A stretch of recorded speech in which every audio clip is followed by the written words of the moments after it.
Olá, queridas e queridos ouvintes, sejam todas e todos bem-vindos ao Peraí que eu te conto, nosso podcast, né? E hoje nós cinco, né? Eu, a Fernanda, Silvia, Sandra, Paty e Liz, mediadas por mim, vamos falar sobre um tema que toca a vida de todos nós, né? A nossa carreira. A escolha da carreira, a jornada que percorremos nela, as dúvidas que surgem e muitas vezes a necessidade de transição de carreira. Então se preparem para uma conversa franca e inspiradora sobre como transitar por esse universo complexo e fascinante das carreiras. Então a gente vai começar com uma pergunta, né, que é o ponto inicial, como é que foi a escolha da carreira de vocês? Foi realmente uma escolha? Teve alguma imposição, algum aspecto de imposição, né? Às vezes acontece uma imposição familiar, ou de amizades. E se foi uma escolha, o que motivou vocês a escolher essa área específica que vocês trabalham? Para mim, foi uma escolha da área já. Eu já sabia que eu ia ser uma profissional da área da saúde. Isso aí para mim era fato. E o que aconteceu na época dos 15, 16 anos, que eu estava começando a me preparar, a pensar nisso, estava indo para o segundo, terceiro ano, tinha que estudar, aquela coisa toda. Uma amiga minha, eu morava em Tubarão, e uma amiga minha, ela passou na UFSC, em medicina. E eu, meu Deus, o que é UFSC, né? Porque a gente tinha que estudar, nós fomos ensinados a estudar. Mas assim, depois de terminar o terceiro ano, daí, tinha que trabalhar, mas assim, para onde que ia? A gente não, lá, pelo menos, a gente não teve essa orientação, existe uma universidade, tu vai, não sei o quê. Então, para mim, aquilo foi um mundo novo. A minha amiga passou no vestibular, e eu, medicina, que legal, achei o máximo. E me vi também fazendo medicina.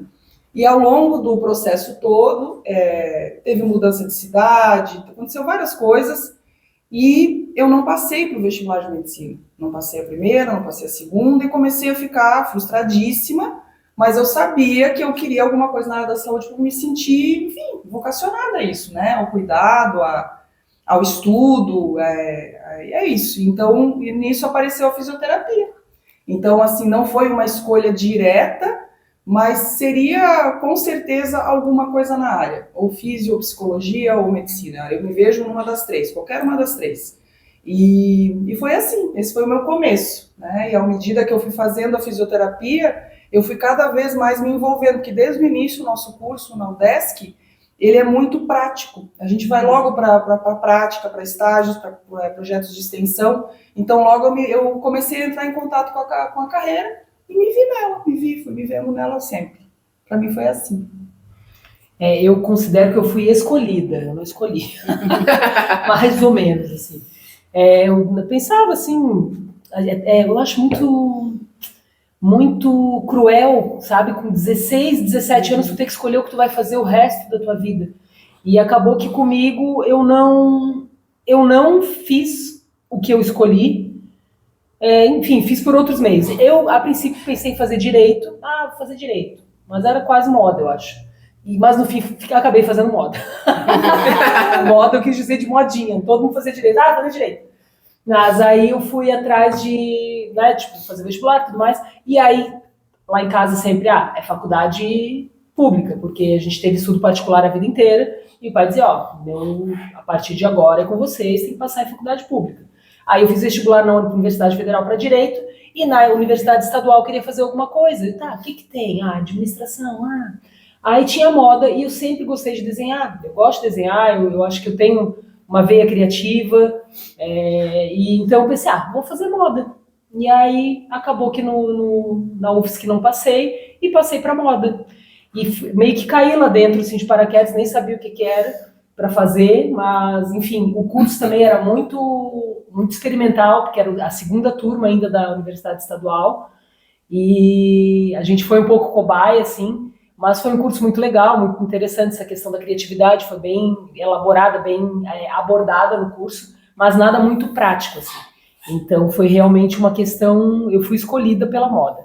E depois de me formar, trabalhei pouco tempo com moda, nem 2 anos, e acabei indo para uma empresa de design de objetos, e ali que sim que eu construí minha carreira. Aí, por isso que eu digo, às vezes aquilo que tu escolhe lá nos teus 16, 17 anos, não é o que tu vai fazer a vida inteira. Mas eu acho que tem a ver com a tua, tipo, uma vertente pessoal. Exemplo, a Sandra disse, ela sempre soube que seria da área da saúde, eu sempre soube que eu não seria da área da saúde. Então, que teria um trabalho com alguma coisa criativa. Então, comecei trabalhando com moda, que envolve 100% criatividade, né? E aí parti para objetos e trabalhei com desenvolvimento de produtos de objetos. E aí ali que eu entendo que eu construí a minha carreira e construí o profissional que eu sou. Foi bem interessante, assim, mas foi só esse inicial dizendo que eu fui escolhida. Bom, eu vou dizer assim que eu não pensei em outra coisa que não fosse arquitetura. É muito, muito louco isso, né? Porque quando eu tinha uns 11 anos, mais ou menos, meu tio, ele tinha feito design de interiores, mas não era faculdade, era tipo um curso, e ele trabalhava numa loja de móveis. Então ele fazia o quê? O cliente ia com a planta ali da casa, e aí ele pegava os gabaritos, que eram umas reguinhas assim, que você tem em várias escalas, os desenhos ali de lavatório, vaso sanitário, mobiliário e tudo mais, e ele fazia as plantas. Então eu via ele na casa da minha avó fazendo as plantas, né, os desenhos, os layouts e tal, e eu falava assim, nossa, que legal, e eu adorava, ficava vendo ele fazer. Aí ele me ensinou algumas coisas, me ensinou o que era escala, né, porque a gente podia desenhar em várias escalas, ele me ensinou a usar o gabarito e tal, então aquilo, aí ele falou assim, se você gosta, você pode fazer arquitetura. E aí eu falei assim, então é arquitetura que eu vou fazer, porque era aquilo que eu gostava. Mas eu achava que a arquitetura era isso, só desenhar. Só te interromper, que também da moda, não sei se quem vai lembrar, tinha um brinquedo da Estrela, que aí botava o rosto, o corpo e fazia um look com eu lembro disso. Ai, que legal, é por isso que eu fiz moda também. Mas essas coisas que vão dando insights pra gente, sem a gente saber, sim, né? Então, quando eu tinha ali 12 anos, eu já falava, eu vou fazer arquitetura. Sim, então, eu fui a minha adolescência inteira com isso na cabeça. E aí, o que eu fazia? Eu pegava um sulfite e ficava desenhando layouts de casa, como eu queria que fosse a minha casa, como eu queria... Só que pra mim, a arquitetura era aquilo... Não era o que eu estudei na faculdade. Então, quando eu entrei na faculdade, eu falei, meu Deus do céu, que complexo que é. Tem que detalhar do meu tio, né? Não é só aquela plantinha, né? Aí, então, isso que foi interessante, assim. Mas mesmo assim, eu gostei, fui aprendendo, gostei muito. E no final da faculdade, foi uma coisa bem interessante, porque, assim, no final da faculdade, eu fui para arquitetura hospitalar, fazer um estágio. E eu via que, para mim, a arquitetura, fazer prédio residencial, interiores, casa, não era algo que eu gostava. Era algo que falava assim, meu Deus, aonde que eu vou trabalhar, né? Em que área que eu vou trabalhar? E quando eu fui para a arquitetura hospitalar, que eu comecei a ver um outro mundo, né, um projeto totalmente diferente, né? Ter que estudar fluxos, usar a criatividade, mas na questão de você entender como é que funciona um hospital, aquilo me apaixonei. E aí, tanto que desde que eu me formei, eu só trabalho nessa área. Então, assim, eu sou aquela arquiteta que nunca desenhou uma casa, nunca desenhou nada, a não ser que seja área da saúde. Então, foi uma coisa que veio desde a infância, assim, né? Então, hoje eu tenho um escritório de arquitetura e tenho também uma empresa de gerenciamento de obras que acaba fazendo esse gerenciamento das obras dos nossos projetos, né? Então, assim, é uma coisa que eu gosto muito. Não gosto de obra, é algo que realmente não me atrai, assim, então eu faço mais a gestão da empresa, mas de projeto mesmo, nossa, eu amo a área da saúde, então foi algo que, tipo, foi, assim, muito fluido na minha vida, né, no final da imposto. Tanto que na época que eu estava prestando vestibular, o meu avô, que era marceneiro, ele trabalhava muito com os arquitetos, né? E os arquitetos só reclamavam da vida de arquiteto, da profissão, que era uma porcaria. Que ainda é assim, né? Mas ele queria que eu fizesse direito. Ele falava assim, não vai para arquitetura, os arquitetos que trabalham comigo só reclamam. E aí veio, não sei, uma tia minha, da parte da família do meu pai também, ligar para minha mãe, falar que eu tinha que fazer direito, que no jornal tinha mais vaga para advogado do que de arquiteto. Eu falei, gente, minha mãe ficou irada, assim, né? Falou um monte, a minha filha vai fazer o que ela quiser. Abuso. E foi isso, assim, eu fiz arquitetura, eu sou super realizada, super feliz, e é isso. É que é interessante que as pessoas, elas projetam as coisas delas no outro, né? Às vezes não é por mal, né? Mas o familiar quer dizer, não faça isso, que pra mim não foi bom, então pra ti também não vai ser bom, né? E a gente tem que cuidar muito com isso. No meu caso, eu já sabia, até conversamos sobre isso num outro podcast, que eu acho que foi não me lembro qual, acho que foi o da espiritualidade. Da espiritualidade. Eu já sabia que eu queria cuidar de pessoas, então já era uma coisa muito certa para mim. Eu nunca tive dúvida disso. Desde os meus 15 anos, quando eu recebi assim, uma visão, eu contei lá no podcast da espiritualidade. Vejam o episódio sobre espiritualidade. Vejam que tá lá o spoiler do início das coisas.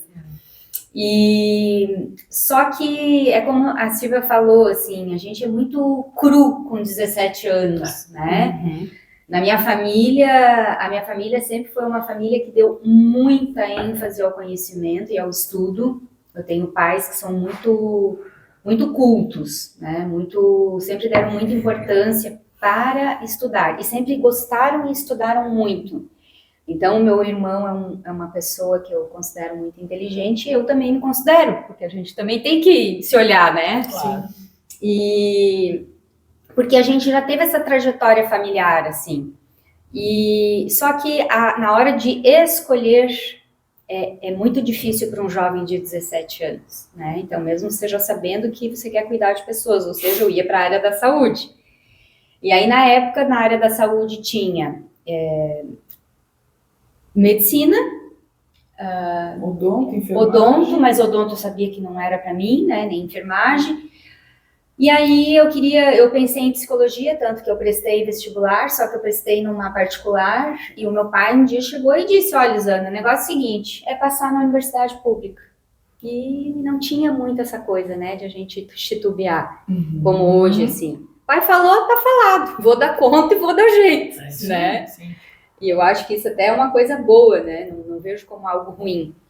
E aí, num certo momento, eu vi que tinha na Universidade do Estado, também é uma universidade pública, o curso de fisioterapia. Então, eu prestei vestibular para as 3 áreas, medicina, fisioterapia e psicologia.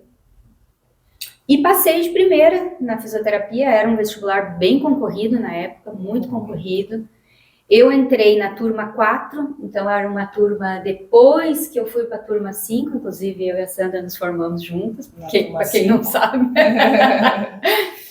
E foi um mundo que eu vislumbrei aos poucos, né? Não era a certeza, por exemplo, da parte da arquitetura, mas era a certeza que eu queria trabalhar com a saúde ajudando pessoas. Então, eu fui vislumbrando a fisioterapia, que também era um curso novo aqui em Santa Catarina, só tinha em Joinville e iniciando em Florianópolis. Então, nós somos, mais uma vez, pioneiras, né? Inclusive, eu quero dizer que a Universidade do Estado de Santa Catarina é uma universidade maravilhosa, assim, até hoje continua de uma elegância, tu não pode ver, a gente não vê falando nada ruim da universidade, né? Então, eu sou muito grata à Universidade do Estado de Santa Catarina por essa oportunidade, né? E um curso muito bom, né? E um curso muito bom. Estava no começo, mas ainda assim, eu sempre olho para trás e penso, nossa, como a gente teve estrutura para cuidar das pessoas. A gente aprendeu a atender as pessoas. A gente saiu da faculdade sem medo de atender pessoas. A gente atendia já desde o início. E então, muito prático, né? Muito colocando a mão na massa. Mas assim, no primeiro semestre, eu ainda fiquei em dúvida. Como eu não pude ir para psicologia, porque era numa universidade particular, eu pensei, bom, então vou tentar mais uma vez medicina. E aí eu fazia faculdade e cursinho no primeiro semestre. Aí um dia sentei no meio-fio lá no centro, onde era o cursinho, e falei, cara, vou contar, né? O meu negócio é sentar no meio-fio, sentar na sarjeta. Assim, o que eu tô fazendo aqui? Eu já tô no lugar onde eu tinha que estar, que era na fisioterapia. E aí eu assim, gente, não vou mais, fui lá, eu sou muito decidida, eu acho que eu sou uma pessoa que eu vou indo, chega um dia que isso deu. Sabe? E aí eu fui lá, tranquei, encerrei lá o meu cursinho e falei, não, vou fazer fisioterapia. Aí peguei a outra turma subsequente, que era a turma 5, né? A gente se formou na 5ª turma da UDESC. Então esse foi, assim, um pouco da minha trajetória. Hoje, olhando para trás, eu disse, gente, que bom que eu não fiz medicina, não tem nada a ver com medicina, né? Ainda tenho vontade de fazer psicologia, porque todos os métodos que eu fui me formando e me especializando, tem muito a ver com as questões do psiquismo, do psicocomportamental, e acho que também seria uma grande área, quem sabe, para o futuro, né? Mas sou muito realizada na físio, com certeza. Eu não sabia o que eu queria ser, não fazia a menor ideia. Cheguei no terceirão completamente perdida, não sabia se eu corria, se eu chorava. Na minha família tinha muito essa coisa da valorização da medicina, das engenharias e do direito. Isso era muito forte. O professor meu do cursinho do colégio dizia assim, a faculdade do medo. Era medicina, engenharia, medo. Direito e odontologia. Nossa geração era faculdade, era uma das 4 e acabou. Tinha muito isso, né? Então, tipo, eu tinha um tio que já é falecido, que era engenheiro. Meu pai, em 94, se formou em Direito na UFSC, mas nunca trabalhou na área, não pegou OAB, nada. E a minha irmã, teoricamente, era a pessoa que ia fazer medicina, ela nunca quis fazer medicina, mas eu não vou contar, porque as pessoas não precisam saber do golpe que ela deu na inscrição da UFSC, né? Que ela nunca se inscreveu para medicina. É segredo. Porque ela não queria. Mas então eu fiquei naquela, assim, mas eu queria moda. Né? A Silvia falou, a gente conversava no terceirão, a Silvia falava do direito e eu falava da moda. E eu tentei moda por 2 vezes. E na primeira vez eu fui muito mal no vestibular da UDESC. E na segunda vez eu acho que eu fiquei por 2 pessoas. E aí a UDESC na época tinha um negócio que a pessoa tinha que ir lá trancar matrícula, senão a vaga ficava para a pessoa, não sei o quê. Eu sei que daí eu fiquei super frustrada com isso. E aí, por causa dessa coisa da família, o direito, medicina, área da saúde, eu sabia que não era para mim, assim como engenharia exatas, também não. Nunca fui boa nisso. E aí eu, por até um pouco de pressão e sugestão da família, na metade do ano, prestei vestibular para direito na Univale, na particular. E comecei a cursar e me apaixonei no primeiro semestre. O que todo mundo fala que é impossível, porque o primeiro semestre é só as disciplinas mais gerais, né? Eu tinha economia, sociologia, filosofia, metodologia, não tinha no máximo introdução ao direito. Tipo, filosofia do direito eu só fui ter na segunda fase e amei. E realmente eu gosto muito da área jurídica, é uma área que eu me encontrei nela. É uma área muito difícil, mas acho que todas as áreas têm a sua dificuldade, né? Mas uma coisa que é muito marcante para mim na área, principalmente que eu trabalho, que eu vou falar um pouco mais para frente sobre isso, é que quase tudo é problema, né? Não tem muitos momentos de alegria. Então, às vezes, pesa um pouco, porque assim, né, eu fui advogada um tempo, todo mundo vem muito carregado, vem com um problema muito sério. Hoje, onde eu trabalho também, são demandas bem delicadas, né? Então, a área jurídica tem isso, né? Se você é advogado, juiz, promotor ou servidor, você vai trabalhar com o problema dos outros. Não pode se envolver emocionalmente, senão tu fica louca, né? Mas isso aí é de vocês também. Nossa área, a gente passa o dia escutando problema. Absorve, né? Absorve a energia, né? Não tem como não absorver. E na físio, assim, as pessoas procuram muito na doença, no problema, né? E dificilmente as pessoas vão pela saúde, pela prevenção, pensando no longo prazo, né? Geralmente. Hoje a gente já tem algumas pessoas que fazem prevenção e que fazem uma manutenção. Eu, por exemplo, tenho pacientes que estão comigo há 15, 20 anos, não porque estão com problema, porque gostam de trabalhar o corpo. Mas ainda o grande, né, escopo, assim, é de pessoas... Ai, tô travada da lombar ali. O meu ciático. Me ajude. Elas são nossas fisioterapeutas. É verdade. Elas cuidam do nosso interessante que na nossa área, no final, assim, eu acho que as áreas acabam se misturando, né? Então, todas nós aqui, de certa forma, temos que ter um pouco de, não vou dizer psicologia, mas assim, a gente tem que ter um jogo de cintura para lidar com as pessoas, tá sempre mediando situações difíceis, né?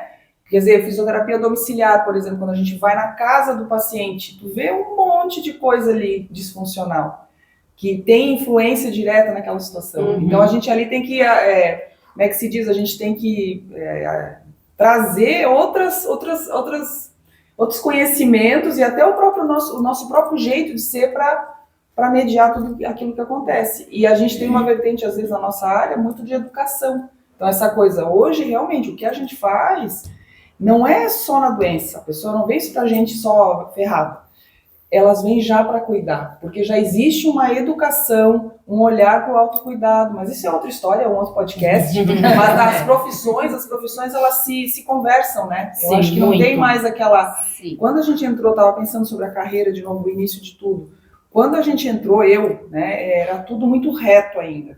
Tu vai entrar na fisioterapia, tu vai ser fisioterapeuta a vida inteira, né? Hoje a turminha de hoje já não tem mais isso. É uma coisa aqui, daqui a pouco já faz outra coisa, não sei. E a gente tá tendo que ser assim também, começar a se tocar que não, a gente não é, eu não sou só uma fisioterapeuta. Né? A gente tem outros trabalhos hoje, além da educação, de certa forma. De vez em quando tu tá lá mexendo numa mídia, não sei o que, aprendendo não sei o que.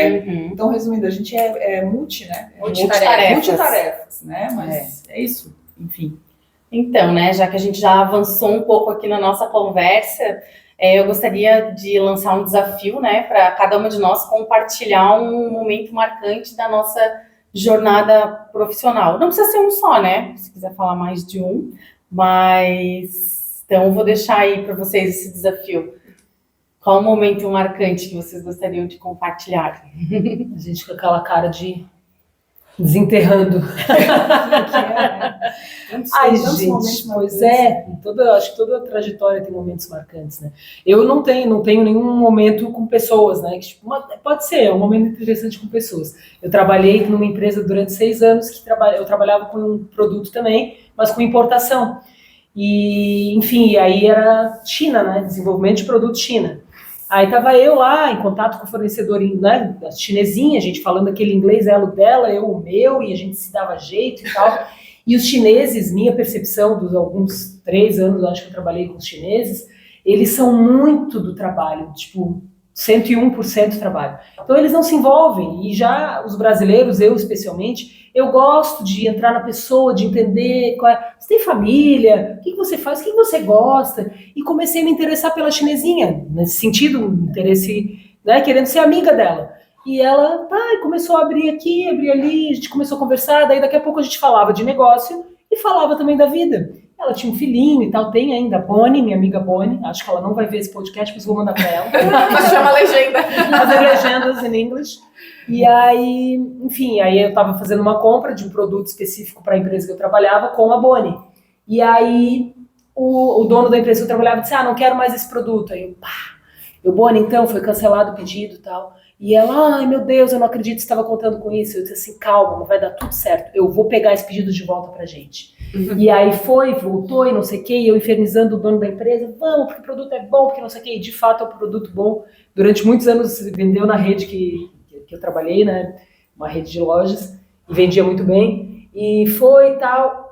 Fechamos o pedido uns 2 meses depois, eu acho que tinha dado aquilo. Oh, meu Deus, você é minha melhor amiga, parará. Muito querido, eles são muito queridos, muito fofinhos. E aí, preste atenção, você. Eu sei. Você é espectador, tu já sabe. Eu também sei. Eu tenho uma grande amiga, Gisele, que mora na China, e a minha amiga Bonnie, chinesa, sabia, ela disse, Silvia, me dê o endereço da Gisele que eu vou levar um presente para você. Aí eu digo, que legal, beleza. Aí dei o endereço da Gisele. E a Bonnie chegou, bateu na casa da Gisele e entregou um iPhone pra Gisele. Trazer pra mim, porque a Gisele vinha pro Brasil daqui a pouco. Tá? Você tá brincando? Juro por Deus, novinho na caixa, coisa mais linda. E aí eu digo, meu Deus, o que eu vou dar pra Bonnie? O que eu vou devolver? Enfim, aí... Produto brasileiro. Eu fui atrás, eles que moravam na China, o Fábio e a Gice, meus amigos queridos, moram até hoje. O que eu dou pra Bonnie e tal? Mandei pra ela 1 quilo de café brasileiro, uma Havaianas com um brochezinho da bandeira do Brasil e própolis, que eles adoram própolis. E mandei pela Gisele e a Bonnie botou nas redes sociais chinesas, meu Deus, é minha melhor amiga brasileira, ela me mandou essas coisas maravilhosas e tal. E eu postando coisa do iPhone. Gente, fiquei chocada. Você mandou iPhone. Mas foi um momento muito marcante da minha trajetória. Verdade. Que acaba que o profissional trouxe uma relação de amizade. Intercontinental. Nunca vi a Bonnie na minha vida. Mas às vezes, até esses dias falei com ela de novo, mandou foto do filho, já tem um 2º filho. Mas a mais Que querida. legal, que legal. Eu lembro quando tu me contou, né? Eu não morava aqui, eu vim te visitei, e a Duda tava junto e a Duda ficou assim, ó. No iPhone! Preciso trabalhar com isso. Não, gente, mas eu nunca vi uma história parecida. Não, também não. Foi diferente. Diferenciado. Tem a ver com essa do afeto, né? Foi isso que trouxe, né? Exatamente. A minha maior transformação foi quando eu me mudei para Florianópolis, né? Eu trabalhava no escritório de arquitetura em São Paulo, desde que eu me formei ali com arquitetura hospitalar, e foi durante 9 anos que eu trabalhei. E aí eu vim para cá, montei a empresa aqui com mais 2 sócios, então para mim foi uma diferença muito grande, porque lá eu era funcionária, aqui eu era dona da empresa. Então, você aprender aos 30 anos a ter uma empresa, gerir uma empresa, né, pessoas e tudo mais, é complicado. Então, foi um momento de aprendizado, assim, para mim, de ter sócios, né, porque daí você não toma decisão sozinha, e também ter funcionários. Então, isso que é super difícil também, né? Então, aquela coisa de você também ter que confiar nas pessoas que estão trabalhando contigo, não é só você que está fazendo. Então, esse foi, para mim, o maior desafio que eu tive na carreira, assim.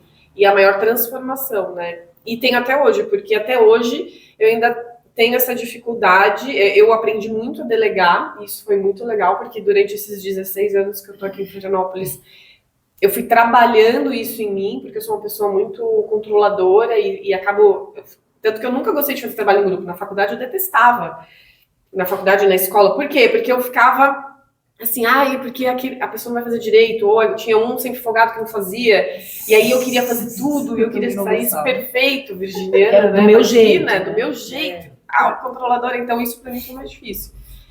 Aprender a delegar e confiar, né, nas pessoas. Mas ao longo dos 16 anos eu ainda tenho muito que polir isso, mas eu acho que eu evolui bastante. Faz um trabalho em equipe aqui, ó. Exatamente, podcast, isso aqui também é legal, porque daí cada uma tem uma responsabilidade, né, em cada vez que a gente grava, uma fica responsável, então assim, eu acho que graças a Deus eu consegui dar uma aliviada, assim, eu falo que sou uma virginiana terapeutizada, né? Uma virginiana trabalhada, bem trabalhada. Virginiana trabalhada. Todo mundo tem que ser, né? Mas eu melhorei bastante, mas pra mim foi o maior desafio, foi esse. Eu acho que eu tive 3 momentos marcantes, assim, quer dizer, cada dia um dia especial na vida profissional da gente, né? Mas assim, se tivesse que pontuar algumas coisas, um momento muito marcante para mim foi que depois que eu me formei, eu fui trabalhar numa clínica e lá eu conheci uma fisioterapeuta que estava fazendo uma formação no método GDS já, lá junto com o Ivaldo Bertazzo, que é um profissional lá de São Paulo. E ela me falou sobre esse trabalho, eu fiquei encantada, né? E eu falei, gente, eu acho que é isso que eu quero fazer da minha vida profissional. Só tinha ela aqui em Florianópolis fazendo essa formação. O nome dela é Angélica. Nunca mais falei com ela até. E tinha um grupo numa clínica que depois eu fui trabalhar, que também estava começando essa formação. Então eram pessoas já que estavam iniciando aqui em Florianópolis e eu olhei para isso e falei, acho que é isso que eu quero. Me olhei lá quando é que começava a formação, isso foi no ano de 2001 e comprei uma passagem e me inscrevi assim, gente, será que é isso? Será? Porque daí não tinha aquela coisa de tu ver tudo na rede social, que hoje tu sabe que tu vai parar lá, tu olha no Google Maps como é que é a frente do lugar, né? Então era outro mundo. Em 2000, são 25 anos atrás, né? Eu peguei o ônibus com a minha malinha e falei, seja o que Deus quiser. Desci no terminal Tietê, viajei a noite inteira, não fui de avião porque não tinha condições, só depois que eu fui andar de avião, que foi o que a gente falou no podcast de viagens. Gente, eu subi a escada rolante no terminal Tietê, olhei para tudo aquilo assim, caramba, seja o que Deus quiser. Meu anjo da guarda que me ilumine e me ampare. Peguei um ônibus e um metrô para chegar no Pacaembu, que lá era onde o Ivaldo Bertazzo tinha o centro de formação dele. Cheguei lá, bati na porta, atendeu a Maria, que era uma mulher especialíssima que trabalhava com ele, e eu disse, o que é a formação, né, do Evaldo Bertazzo? Tipo assim, não tinha celular, não tinha nada, gente. A gente estava comprando celular quando se formou. Então ainda era, eu acho que até já tinha comprado um que era só para ligação mesmo, né? Não, smartphone não existia. Não tinha nada disso, né? E aí ele veio, daí ela disse, não, mas é o Evaldo Bertazzo, o pessoal já chegou. Ele disse assim, pode botar tuas coisas lá num cantinho. Eu disse, troca a roupa onde? Ele assim, qual é o problema de trocar a roupa na frente de todo mundo? Eu falei, não, problema não tenho nenhum. Eu falei, cara, é aqui que eu... Não posso bater na mesa. É aqui que é o meu lugar. Nesse momento eu falei assim, gente, é esse mundo que eu quero partilhar, é esse mundo que eu quero participar. Foi muito legal, porque eu fui criada no interior, né? Então, assim, essa coisa de a gente... Chegar tirando a roupa. Despachado, né? E quem trabalha com o corpo, claro, ninguém ia fazer xixi na frente dos outros, mas assim, quem trabalha com o corpo, tira uma calça e põe outra, não tem essa coisa, assim, esse pudor, né? Esse tabu com o corpo. E ali, eu disse, gente, tô em casa. Ai, amei! Eu sempre fui muito intuitiva. Quem me conhece aqui, né? Eu sempre segui muito a minha intuição. É como se tivesse uma voz, uma pessoa do meu lado o tempo inteiro. Lisana faz isso, Lisana vai pra lá, Lisana não sei o quê. E ali, então, eu disse, gente, aqui é o meu mundo. E comecei fazendo o trabalho com ele, depois o trabalho com o pessoal lá da Bélgica, que vinha para cá dar a formação do GDS. Então, nesse pioneirismo, né? E o segundo momento marcante foi em 2007, quando eu fui para a Espanha, no primeiro congresso internacional de GDS, que eu conheci a Madame Streif, que é a idealizadora do método. Que legal. Eu sentei do lado dela, ela conversou um monte comigo. Gente, eu nunca tive ídolo de música, de banda na minha adolescência, mas ela, para mim, era uma ídola, porque essa mulher foi muito iluminada naquilo que ela compôs no mundo. Assim, gente, eu comecei a chorar. E ela escreveu uma dedicatória no livro dela para mim, num dos livros, né? É com muito carinho e amizade que eu escrevo isso para você. Me desabei a chorar. Desabei a chorar. E... Posso só fazer uma intervenção aqui? As pessoas às vezes não sabem. Essa mulher é a pessoa que compôs o método de fisioterapia que elas trabalham, que é o GDS. Sim. A Madame Streif, Godeli Denis Streif, né? Por isso chama método GDS. Então foi um momento muito marcante, uma pessoa uma energia muito harmoniosa, uma mulher que teve 5 filhos, fez todo o embasamento filosófico e organizacional de um método extremamente complexo e vanguardista, né? Então eu me senti muito honrada ali, foi um momento de muita emoção. Eu chorei, eu tenho foto chorando. As pessoas bateram foto porque eu acho que acharam assim, meu Deus, o que aconteceu com ela, né? Que carreira que ela teve, né? Falando em carreiras, olha, ela teve 5 filhos, uma mulher de uma outra geração, né? E criou, construiu tudo isso, que é o que a gente leva com a gente até hoje, né? Guia o nosso trabalho todos os dias. E junto com isso, em 2003, eu dei um peitaço do lugar onde eu estava e montei o meu próprio consultório, porque eu sou de uma família de funcionário público. Então, sempre os meus pais disseram, não vai ser funcionária pública. Não vai ser funcionária pública. Tu tem que ter teu negócio. Fiquei com aquilo na cabeça. Que bom, né? Que não foi ao contrário. Tem que ser funcionário público. Eles tinham essa coisa que tinha que ter o seu próprio negócio. Em 2003 aconteceu uma situação que eu disse, é agora, vou ter meu consultório. Saí assim, sem nada, sem uma cadeira, sem uma maca. Fui lá, aluguei, é tudo como São Paulo, sabe? Me vem é muito forte essa energia que me vem, eu pego e faço. Depois é que eu penso, sabe, gente, o que eu tô fazendo? E aí, montei, era em cima da confeitaria Chuvisco, ali na Beira-Mar, que agora tá tudo destruído, né? Vai virar um condomínio, enfim, uma obra ali. E o terceiro momento foi quando o meu filho nasceu, que eu acho que não tem como a gente falar de carreira profissional sem falar de vida pessoal, né? As coisas se entrecruzam. E de novo, assim, um grande bloco na minha vida, né? Que tem o trabalho com ele, assim, também de cuidar, de receber ele no mundo, tem muito a ver com a minha formação profissional. Eu acho que a calma que eu tive para cuidar dele, a segurança que eu tive para cuidar dele foi o que eu construí pela minha profissão, né? E foi um momento muito marcante quando eu voltei a trabalhar, porque eu fiquei 6 meses só com ele em casa, no ninho, não tinha vontade nenhuma de sair. Hoje eu falo com algumas mães, claro, cada um é um, né, que diz, ai meu Deus, não posso sair, tô agoniada porque não dá para sair. Meu Deus, se me deixasse lá, acho que eu ficava ali no sofá, 6 meses dando mamar. Eu tava, acho que em êxtase por causa dos hormônios, né, e tive que daí voltar, mas voltei bem pouquinho, trabalhava 2 dias na semana quando eu voltei. Mas aí um empenho que eu vi de como é você administrar os pratinhos, né? A dificuldade que é para nós mulheres. Eu queria deixar, eu tinha muito leite, então eu trabalhava na terça, eu começava a ordenhar leite no domingo. Nossa.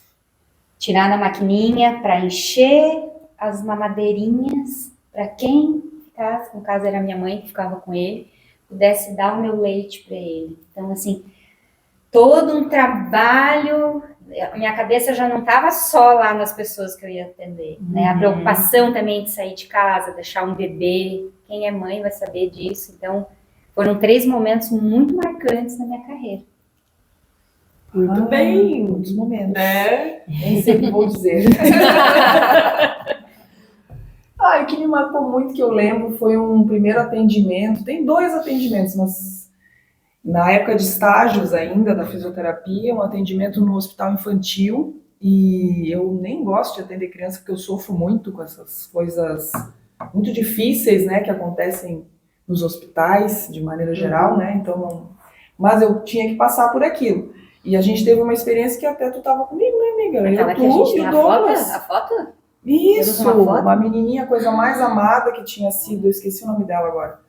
A mãe dela eu conheço, até a mãe dela eu encontrei depois, anos depois, num salão, que ela é manicure. Aquilo foi muito marcante pra gente, porque ela tinha sofrido um acidente de automobilístico, ela foi atropelada num caminhão. Nossa. Ela perdeu massa muscular das perninhas, ela precisou voltar a caminhar, ela fazia muitos enxertos, ela tinha que fazer debridação, que é limpar aquela ferida por anos. Ela tinha 8, 9, 10 aninhos. E a gente atendeu ela por períodos, né, que a gente fazia estágio, então a gente ficava, sei lá, 15 dias com a pessoa. E a gente se apegou muito a ela, a gente cuidou muito dela, acho que a gente fez diferença, com certeza, tanto que quando eu encontrei a mãe dela, anos depois, a mãe dela veio me falar que ela nunca tinha esquecido a gente tinha que botar ela para andar, e nós eu estava começando, né, estava fazendo estágio, então aquilo para mim, assim, naquela hora tu vê como a tua profissão, ela é importante, como ela ajuda realmente as pessoas. E a gente é que fica com eles, né? Nós somos os enfermeiros que vão lá juntar tudo, né? Alguns profissionais estão juntinho do paciente, né? Então aquilo fez muita diferença para mim e fez eu ter cada vez mais certeza do que eu queria. E esse foi um momento. Um segundo momento foi quando, esse não é um momento muito bom, mas foi assim que eu me formei. Eu fui fazer estágio não, eu fui substituir uma colega numa clínica de ortopedia comum, assim, de fisioterapia de ortopedia, que atendia aquele monte de gente ao mesmo tempo, e aparelhinho para todo mundo, fazia tudo igual com todo mundo. Eu fiquei lá, acho que 15 dias, eu saí já tão frustrada, que eu pensei assim, gente, minha profissão não adianta para nada, porque eu não via as pessoas melhorando. Então aquele momento foi um momento muito marcante, que ali eu decidi, claro, algumas melhoravam, mas é aquela coisa, dá a mesma coisa para todo mundo. 1 ou 2 vão para frente. Uma questão até de auto-regeneração, né? Mas não necessariamente é pelo aquilo que a gente estava fazendo, porque é tudo igual, o protocolo é tudo igual.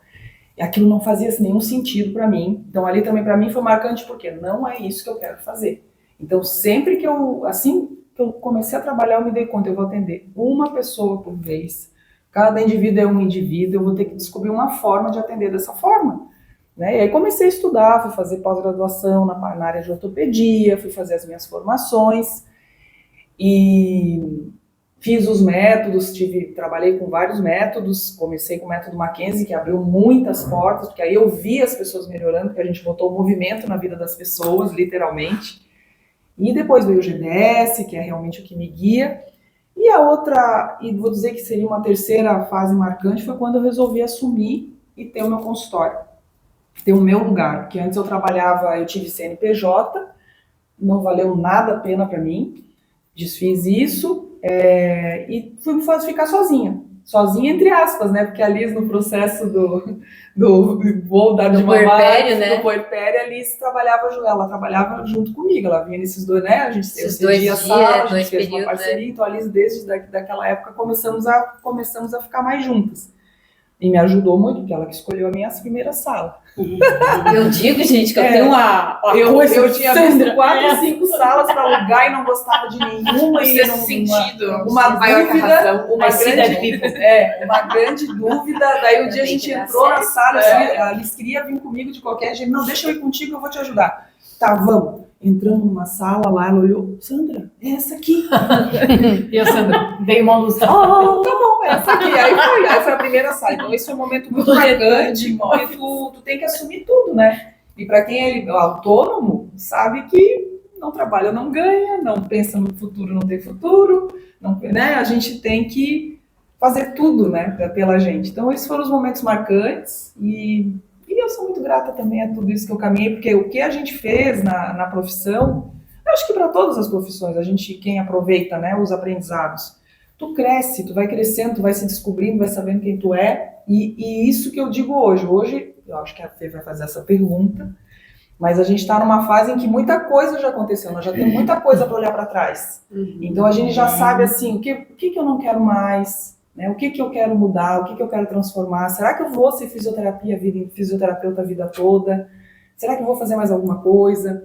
Então eu tenho muita vontade também de fazer psicologia, eu tenho muita vontade talvez de trabalhar com educação mesmo, não sei como, ouço muito das pessoas, Sandra, tu tem que dar aula, Sandra, tu tem que dar aula, mas não sei como, tá aí, eu posso, quem sabe, se alguém me contrata para dar aula. E é isso, gente. Então, eu acho que esses foram os maiores momentos, né? E tem muitos outros. Quais são os mais marcantes? Assim, né? Na área que eu trabalho, tudo é segredo de justiça, né? Então, eu não posso entrar muito em detalhes das coisas. Mas eu pensei bastante sobre 2 momentos que foram legais, né? Um deles foi quando eu advoguei, lá nos anos 2007, acho que foi. Eu fiz um júri como advogada. Foi bem desafiador, eu não fiz sozinha, eu fiz com a advogada para quem eu trabalhava, né? A gente fez em parceria, é muito estudo para fazer um júri, né? Tribunal do júri. Você vai estar defendendo uma pessoa que está sendo acusada de um crime, que é um homicídio, né? Ou uma tentativa de homicídio, né? Só isso vai a júri no nosso país, ou os feminicídios também, né? Tribunal, isso, é bem aquela coisa bem americanizada de novela. Pessoas Isso, daí tem os jurados da sociedade, né? Isso, são sorteados, né? Então tem toda uma... É um teatro, né, gente? Alguém pode me chamar, por exemplo? Pro júri? Pode ser feita a busca, ver que tem uma pessoa idônea, né? Primária, e daí tu vai ser convocada. E daí... vou ficar nos stories, Gana. Não pode. Eu vou me mandar embora. Tá, pode falar. E aí, eu tô aqui, galera. É nós no júri. Fazendo uma live, assim, no meio do júri. Eu ouvi esses dias no rádio, desculpa, eu vou dizendo que eles estavam solicitando pessoas para fazer esse ninguém tipo quer. Porque é uma coisa que tu é convocado, daí tu vai lá de manhã, aí talvez tu seja sorteado ou não, porque tu tem que ter pessoas extras, porque vai chegar uma pessoa que vai dizer, eu tô doente hoje, eu tenho uma cirurgia hoje à tarde, eu tô grávida, não sei o quê. Então tem que ter mais pessoas do que vão ser jurados, elas vão chegar ali, elas vão ser sorteadas, e um júri, normalmente, para durar mais de um dia, tem que ser um caso muito complexo. Mas tu fica o dia inteiro ali à disposição da justiça. Se tu é convocado com muita frequência, isso pode causar um problema no teu trabalho. Desculpa, Poder Judiciário, não tô querendo desestimular as pessoas a ser jurado, mas, enfim, tem toda uma questão, né, que não deveria existir, porque é um trabalho, né, da sociedade. Do cidadão, a gente como cidadão tem essa função, mas acontece isso. E foi muito legal viver essa experiência, né? Foi muita preparação, meses de trabalho, muitas idas ao presídio falar com o cliente. Não é uma experiência legal ir no presídio, né? Eu não gostava muito da área criminal, mas quando tu tá advogando, início de carreira e tu é funcionário no escritório, tu tem que trabalhar. E foi isso que eu fiz. E era um júri onde havia 2 acusados, né? A gente era advogada de um só, dos rapazes. e o nosso cliente foi absolvido e o outro foi condenado. Não vou entrar em detalhes, né, gente, mas, assim, do que aconteceu. Então, assim, profissionalmente foi muito satisfatório viver isso, foi muito legal. E trabalhando como assistente de promotoria no Ministério Público, que eu estou desde 2009 lá, e estou há 13 anos numa promotoria da infância, é sempre tudo muito desafiador, mas uma coisa muito legal é a adoção, né? A adoção, ela é um momento muito forte, assim, a gente se envolve muito com o caso, com tudo que está acontecendo, tem todo um cuidado, sim, as pessoas acham que não, que ainda é assim, não, existe todo um cuidado de todos os profissionais envolvidos, tanto no afastamento da família agressora, quanto no processo de adoção e tudo que é feito. Então, na pandemia, acho que foi final de 2020, a gente estava todo mundo bem afastado, trabalhando de casa, a gente teve uma família, eu não me lembro exatamente se eram 6 ou 7 irmãos, Nossa. que estavam acolhidos e não tinha a menor condição de voltar para a família de origem, e eles foram adotados separados, porque eram muitos, né? Quem que vai conseguir adotar? Agora não me lembro se eram 6 ou 7, mas era um número bem... Que seja 6, né? Então, Era Um sei, belo né? dia, são 2 pessoas, daqui a pouco 8 pessoas dentro de uma casa. Tipo, era uma sem estrutura. escadinha, né? Desde o bebezinho até o que estava entrando na adolescência. E todos eles foram. E essas 2 famílias, apesar de não terem intimidade, assim, eles decidiram que eles iam manter esses irmãos em contato. Famílias distintas que adotaram. Na mesma cidade? Próximos. Que legal. E isso foi muito legal, e foi muito legal eu vi um vídeo, né, a assistente social que foi fazer coisa, ela gravou, e eu acabei encontrando com ela e vi um vídeo deles encontrando esses pais e abraçando, e aquelas crianças felizes, rindo. Então aquilo foi um momento muito marcante, muito feliz. Né? Eu não posso falar muito, que me dá vontade de chorar. Eu tive tô com um caso bem delicado no momento, de um bebezinho de 4 meses. E eu me emociono muito, e na nossa área a gente fala muito isso, né? Que quando tu perde a capacidade de sentir, você tem que trabalhar com outra coisa. Então eu me emociono, me envolvo emocionalmente, isso com certeza me afeta, sim, porque é uma vida, né? É uma vidinha que eu quero que ela seja feliz. Um bebezinho de 4 meses, gente, eu quero que ele só seja feliz, né? Só receba amor. Então, eu sei que vai dar tudo certo para ele. Não posso falar o nome dele, mas eu vi uma fotinho dele e é lindo. Vai dar tudo certo. Então, a nossa última pergunta, né? A Sandra já deu um spoilerzinho do que a gente vai falar. Então, assim, dentro das nossas carreiras, vocês já se sentiram perdidas ou desmotivadas em algum momento? Já pensaram em mudar, fazer uma transição de carreira? Ou, às vezes, acrescentar mais uma carreira na nossa carreira? Pode ser tudo isso, mais um pouco? Pode ser tudo isso, mais um pouco. Ai, eu sempre começando as perguntas, vou começar, porque eu tenho tudo isso. Então, eu, né, até por ser escolhida, eu não sou essa pessoa vocacionada, tipo, é minha vocação. Eu não descobri a minha vocação profissional. Eu sei que eu adoro gente, que eu adoro criatividade e que eu adoro arte, eu adoro tudo isso. Mas, enfim, momentos de desmotivação na carreira. Agora, recentemente, depois da pandemia, eu trabalhei em 2 empresas por muito tempo, né, com produto, enfim. Aí veio a pandemia, parei de trabalhar um ano e pouco. Depois da pandemia, que a última empresa que eu trabalhei era de varejo fechou tudo e tal, foi todo mundo mandado embora da empresa. Fui para casa, fiquei. E aí eu moro perto das empresas de tecnologia aqui em Florianópolis, aí eu falava pro meu marido, vou trabalhar numa empresa de tecnologia. Mas Silvia, tu é da moda, o que tu vai fazer numa empresa de tecnologia? Eu falei, alguém vai me querer, calma. Voltou o mundo, e aí aconteceu de eu trabalhar numa startup, que foi bem legal, uma experiência de 1 ano e pouco eu trabalhei numa startup, com produto também, era com as compras do produto específico que eles tinham na startup, enfim. E aí, trabalhei 1 ano e tal, e nesse momento eu senti, o CEO da empresa era um menino de 26 anos, que ele dizia assim, eu nem me formei, eu fiz marketing, mas eu não me formei, porque minha faculdade é a faculdade da vida. Meu Deus, 26 anos ele já tem faculdade da vida. Então, assim, era um pouco esse mundo, não sei, né, foi essa experiência inicial que eu tive em startup, talvez um pouco assim, circense, um pouco espetacular, e era tudo muito mega, tudo Mas eventos. É o que a gente vive hoje, né? O mundo do espetáculo. É o mundo da sociedade sociais, do espetáculo, exatamente. Nas redes sociais, e do, tipo assim, meio que uma coisa que não é bem aquilo. Foi uma experiência legal, tal. Eu senti um pouco de etarismo, como eu digo, ele tinha 26 anos, agora deve ter uns 28 já, e sabia de tudo, e eu cheguei... Achava que sabia de tudo. Sim, ele sabia, e eu cheguei com alguma experiência de mercado, enfim, mas eu não... E mulher, aí era ele fazia as decisões com os cupincha dele ali, mais meia dúzia de gurizão de 20 e poucos anos, e aí as mulheres na empresa não tinham voz, as mais velhas mesmo, tipo assim, beleza, faz o teu aí. Eu senti um etarismo que, tipo assim, aquilo não me agradou. Mas beleza, saí. Aí veio uma outra oportunidade, numa outra startup, que foi super legal, foi uma empresa que parecia, realmente uma empresa bem interessante, só que no momento que eu estava nela, ela não estava indo para frente. Eu acompanho eles nas redes sociais, parece que agora a empresa tá indo bem, achei bem interessante, assim, mas aí também não foi aquela coisa para mim e tal, eu digo, tá, não quero mais. Aí comecei, na verdade, eu ainda estava com o ranço dessa primeira dos gurizinhos novos. Essa segunda acabou que levou, né, tipo assim, foi pelos outros.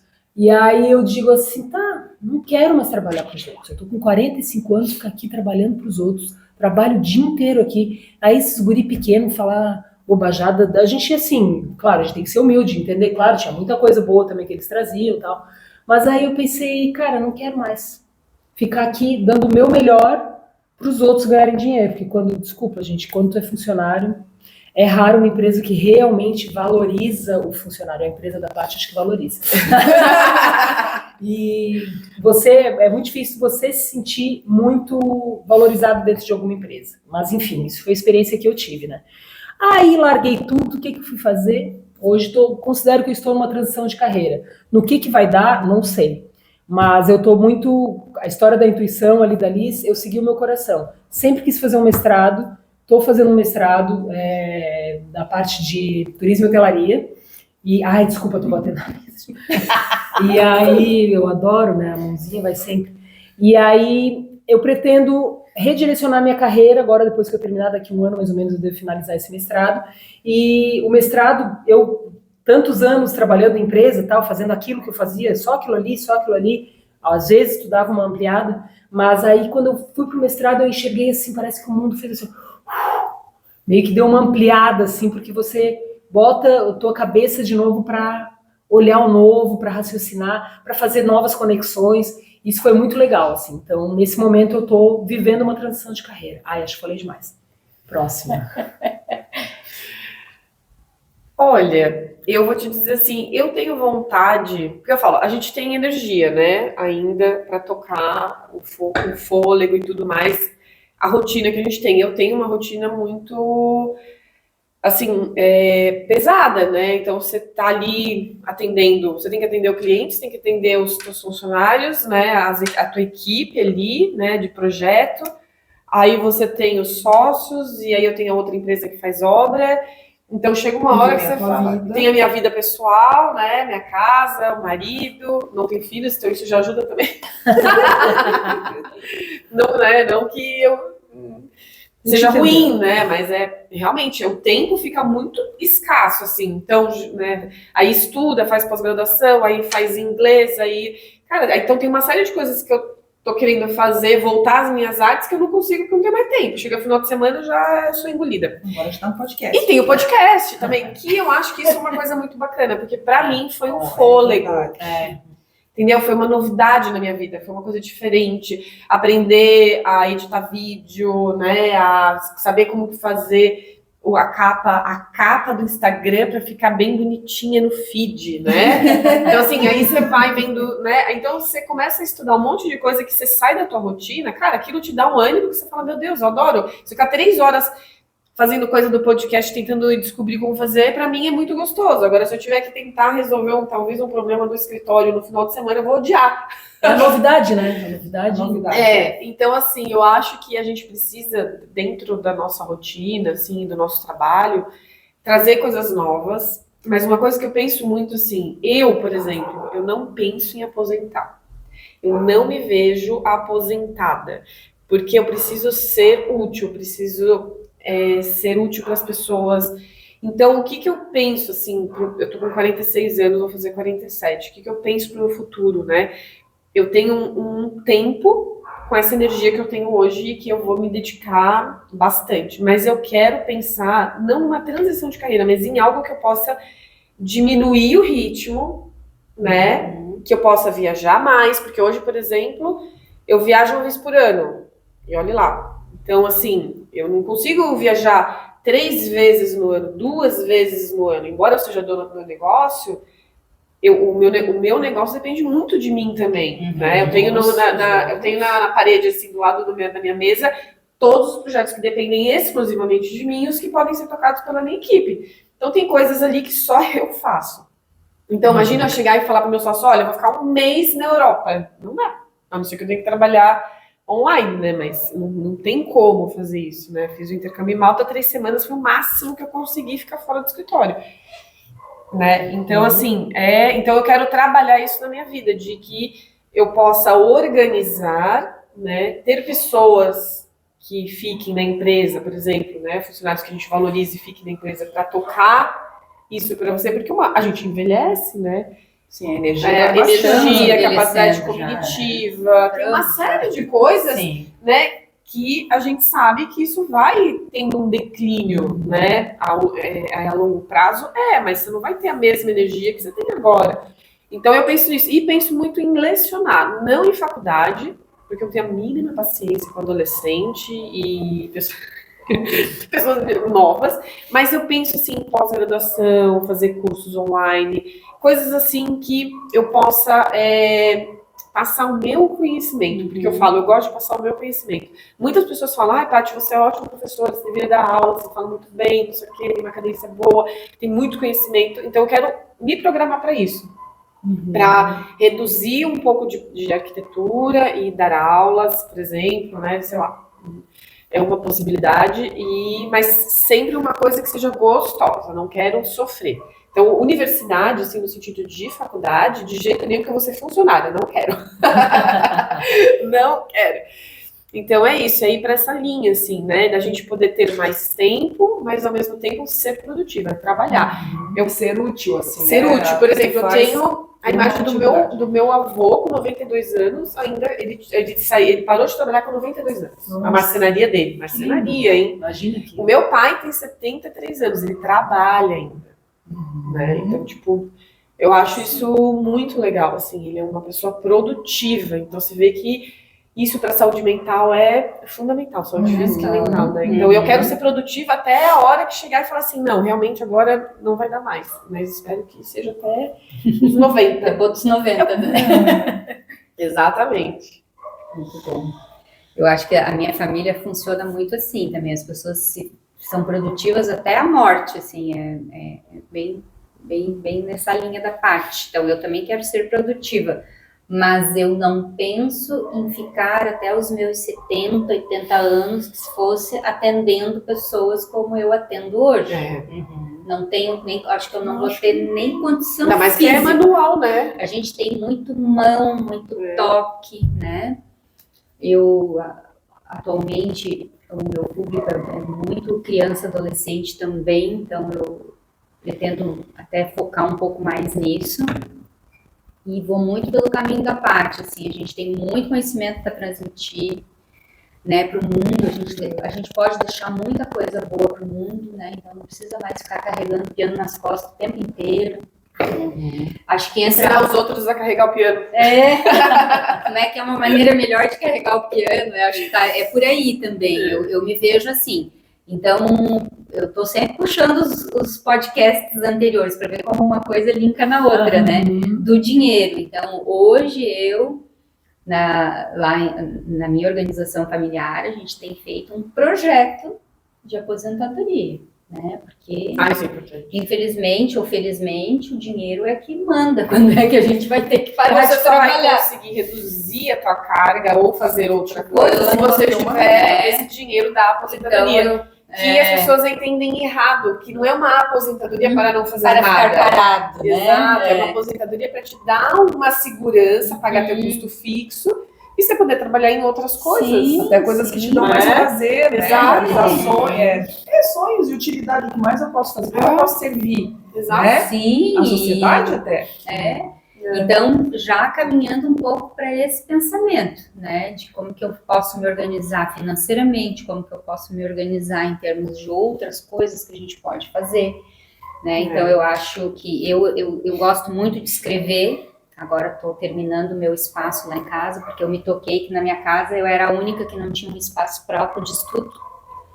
Meu marido tem um escritório onde ele trabalha home office uma boa parte do tempo. Meu filho tem a boa bancada dele de estudo e eu que sempre... Na cozinha. E eu sempre na sala, na cozinha, com os meus papéis, com o computador, né? Então, no ano passado eu tive assim, gente, como é que eu vou botar isso que eu quero para funcionar se eu não tenho nenhum espaço físico que eu criei para mim, né? Então, essa coisa também de priorizar, quem tem família sabe, a gente acaba priorizando um pouco, mas acho que agora também já está dando para, né, delegar e pensar mais em mim. Eu tenho pensado muito em mim, né? Eu sempre fui muito cuidadora, sempre fui uma boa escuta para todas as pessoas, quem me conhece aqui, né? E hoje eu olho muito para mim. Eu não vejo que é uma coisa egoísta, eu vejo que é pensar no teu caminho, né? No teu caminho, em como que tu vai trilhar a tua história. A gente já tem muita trajetória até aqui, né? Eu, por exemplo, são 25 anos de formado, mais 5 de faculdade, são 30 anos de fisioterapia. 25 agora, né? 25. 25 anos de formado. Dia 26, né? Dia 23, 22. 22 de julho. Ai, eu faço 23 de memória. Eu tô ruim de memória. 22 de julho. Então, são 25 de formado, mais 5 de faculdade. São 30 anos respirando a fisioterapia, né? E a gente é muito grato. A fisioterapia me ensinou e fez com que também eu crescesse pessoalmente. E na carreira sempre eu tentei equilibrar os pratinhos, porque eu sou muito feliz, né, com a família que eu criei, que eu gastei muita energia. Esses primeiros anos são anos de muita energia que a gente tem que pôr, né? Como a Paty falou, ainda bem que eu não tenho filho. Eu não, né? Eu tenho filho, então tem uma organização em casa que a gente... crítica. Não, eu sei, mas assim, pra você ver como a gente se vira nos 30, então, né, assim, Paty? Eu vejo pela minha irmã, ela tem dois filhos, então toda vez que eu vejo ela falando da rotina dela, eu falo, meu Deus, eu me canso só de escutar. Porque eu falo, gente, cara, eu não posso nem reclamar. Mas a gente da que minha não vida, tem filho, porque a gente ocupa esse espaço que seria de um filho. Enchendo de enche coisa. de vai coisa, enchendo, exatamente, enche de coisa. Então eu vejo muito isso, se programando financeiramente para poder diminuir esse trabalho mais braçal, podendo se dedicar com outras coisas, porque qual é o nosso bem mais precioso na vida, né? Se a gente for parar para pensar, é o tempo. É o tempo. Isso não se compra. Isso não se ninguém, compra. né? Então é o tempo de tu contemplar um pôr do sol. Hoje eu tenho muita necessidade disso. É um tempo de não fazer nada. É o tempo de simplesmente se dedicar a escrever, se dedicar a tocar um piano, né? Se dedicar a ler um livro, se dedicar a viajar se quiser. Aí cada um coloca o que é valor pra si, Então, né? assim, a gente fazer um esporte, né? Fazer uma atividade física, fazer uma trilha na natureza, enfim, daqui daria para linkar todos os meus gostos, ia faltar folha. Mas eu vejo isso, sabe, gente? Então, eu não quero como é que é? Eu não quero fazer transição de carreira. Mas dentro da minha carreira, eu tenho total clareza que preciso fazer uma vários transição de ajustes, atividades. né? Transição de atividades dentro da carreira. Para daí finalizar a vida, né? Nós já estamos indo pro terceiro ato. Terceiro round. Faltou eu e a Fê, né, Fê? Vamos lá. Acho que as gurias falaram praticamente tudo. Eu profissionalmente, na minha carreira, eu sou extremamente realizada, assim, e eu acho que de certa forma eu cheguei aonde eu quis chegar. Assim, eu cheguei, eu consegui tudo que eu tracei, como isso eu vou fazer, eu vou por aqui, eu vou por ali, eu vou por lá. Fiz tudo. Eu acho que na área profissional assim, eu sou extremamente realizada. Mas hoje eu vejo que parece que está faltando alguma coisa. Não sei, é que passaram-se 25 anos, né? E veio muita coisa nova. Os colegas jovens estão trazendo um monte de novidade. A fisioterapia, mal ou bem, é uma ciência nova, porque ainda existe muito pouco, não é muito pouco, está começando a ter bastante estudo. evidência sobre tudo que a gente faz, né? Ela é em 1969 que ela foi regulamentada.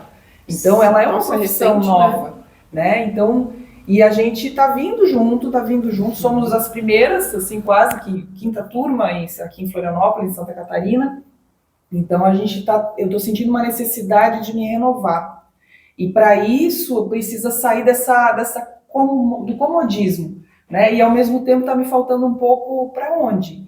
Porque eu gosto de muitas coisas. Daqui a pouco eu vou eu vou fazer uma acupuntura. Eu vou fazer não sei o quê. Eu vou fazer curso de não sei o quê. É muita coisa que vem. Eu vou fazer um curso de formação aqui. Até eu pensei, vou ensinar outras coisas sobre comportamento financeiro, que a gente fica falando sobre isso, né? Que eu sigo uma pessoa que eu tô adorando, que ela mistura o comportamento com esse assunto. Vou ajudar as pessoas dessa forma. Mas, de certa forma, eu não me vejo na outra profissão. Agora, me vejo me renovando dentro dessa profissão e passando conhecimento à frente, é isso. A gente se vê como podcaster, na verdade. Aí também como podcaster. Não, e assim, aí outra coisa que eu sempre pensei também, as pessoas pensam assim, eu vou me aposentar, eu só vou fazer isso quando eu me aposentar. Não, gente, eu nunca pensei assim. Eu acho que eu tinha 30 anos, eu comecei assim, o que eu quero fazer da vida, além de trabalhar? Porque o que a gente vê hoje em dia? Às vezes a pessoa chega ali nos 65, 70, ela tem para fazer 1000 coisas, mas não tem joelho, não tem coluna, não tem saúde. Então, o que eu sempre pensei? Cara, vai, faz. Então eu gosto muito do equilíbrio, sabe? De ter equilíbrio na vida. E é isso, eu tenho meus momentos de lazer. Há alguns anos já, não faz mais de 10 anos, eu sempre tive uma tarde, uma manhã que eu deixei para mim, e as pessoas me olhavam assim, nossa, não vai trabalhar? Eu comecei a me dar conta, se eu não fizesse isso, eu ia ficar doente, porque eu tive hoje eles chamariam de burnout, eu tive isso, com 33 anos, de tanto que eu estava trabalhando. Então eu me dei conta assim, eu sou autônoma, eu dependo só de mim, se eu não trabalhar eu não ganho, não tem outra pessoa que trabalhe para mim. Também talvez eu devesse criar uma situação para isso acontecer, mas ainda não criei. E me dei conta disso, que eu preciso de tempos, e eu acho que é melhor viver assim, tendo um pouco de tudo ao mesmo tempo, do que seguir assim. Aí tu chega lá nos 70, sei lá se eu vou estar aqui nos 70. Eu penso muito sobre isso. Enfim, e é isso, eu estou nesse momento de rever. Eu não vou na transição no sentido de mudar, ser outra coisa, não, mas talvez incluir. Tenho vontade de voltar a estudar, mas áreas sempre afins, assim, nunca coisas, não vou ser engenheira agora, como... Não, isso acho muito legal. Se for arquiteta, já vou falar, seja. Acho muito interessante, assim, mas não é o meu, não é isso. E é isso. Então, né, sobre desmotivação, eu vejo que dentro da carreira pública, né, trabalhar no serviço público e no jurídico, a gente está com excesso de demanda. É muita coisa, é muito problema. Isso causa uma desmotivação no trabalho, porque, na verdade, assim, tu quer fazer, tu quer que dê certo, tu quer que aquele projeto vá para frente, tu quer que aquilo ali melhore.